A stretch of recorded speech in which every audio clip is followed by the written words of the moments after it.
కథా స్రవంతి. ఎవరు దేవుడు కథ. రచన మేఘమాల. చదువుతున్నది పప్పుకాంతి సాధన. మేఘమాల ఒడిషా జైపురంకి చెందినవారు. సెంచూరియన్ యూనివర్సిటీ నుంచి అగ్రికల్చర్ బిఎస్సీ చేశారు. ఆంధ్ర యూనివర్సిటీ నుంచి ఎంఎస్సీ సైకాలజీ చేసి Indira Gandhi national open university Delhi నుండి హెల్త్ అండ్ న్యూట్రిషన్లో ప్రత్యేక కోర్సులు చేశారు. కుటుంబ బంధాలు, అనుబంధాలు అంటే అమితంగా ఇష్టపడే వీరు మంచి భావుకులు. తనదైన బాల్యాన్ని తరచు రాస్తూ ఉంటారు. 2002 నుండి ఆంధ్రజ్యోతిలో పరిమళం శీర్షికన అనేక బాల సాహిత్య పుస్తకాలను పరిచయం చేశారు. రైలు పట్టాలు, పరోపకారం మొదలగు బాల సాహిత్య కథలు కూడా ఆంధ్రజ్యోతిలో ప్రచురింపబడ్డాయి.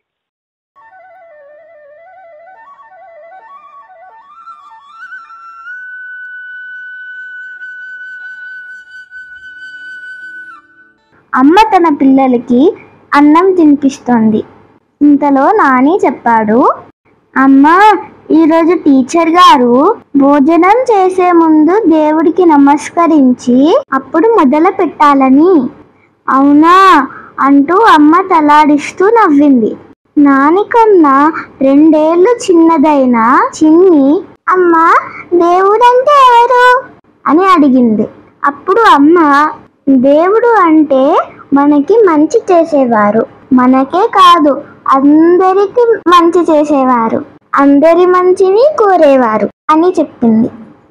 అమ్మ, మంచి అంటే ఏంటమ్మా అని అడిగారు నాని చిన్ని.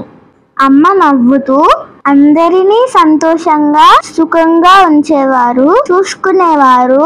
దేవుడు అంటే ఏ గుడిలోనో ఎక్కడో కొండ మీద ఉండేవారు కాదమ్మా, ఎప్పుడు మనతో మన కోసం ఉండేవాడే దేవుడు.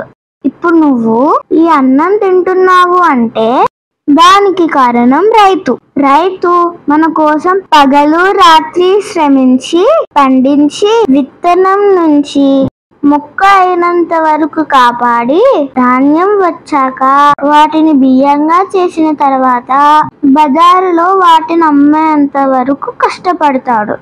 ఆ బియ్యం మనం అన్నం చేసుకుని ఇప్పుడు మనం సంతోషంగా తింటున్నామంటే దానికి కారణం రైతు. అంటే రైతు దేవుడు.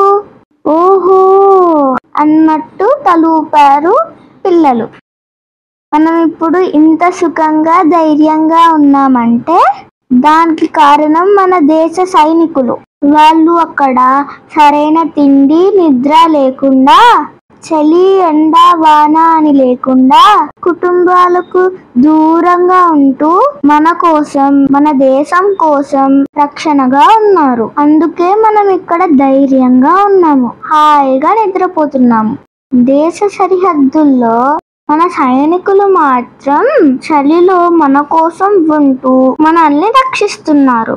కాబట్టి సైనికుడే దేవుడు అంటూ చెప్పుకొచ్చింది అమ్మ. పిల్లలు అర్థమైనట్లు తలలు ఊపారు.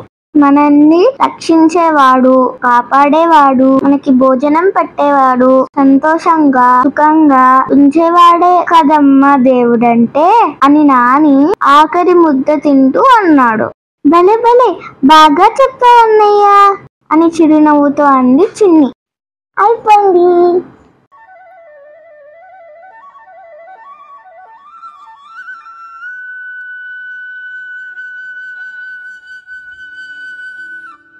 ఎవరు దేవుడు కథ. రచన మేఘమాల. పప్పుకాంతి సాధన. ఈ వీడియోని లైక్ చేయండి, మీ మిత్రులందరికీ షేర్ చేయండి. ఇలాంటి మరిన్ని మంచి కథలు వినిపించడానికి ఈ ఛానల్ని సబ్స్క్రైబ్ చేసుకోండి.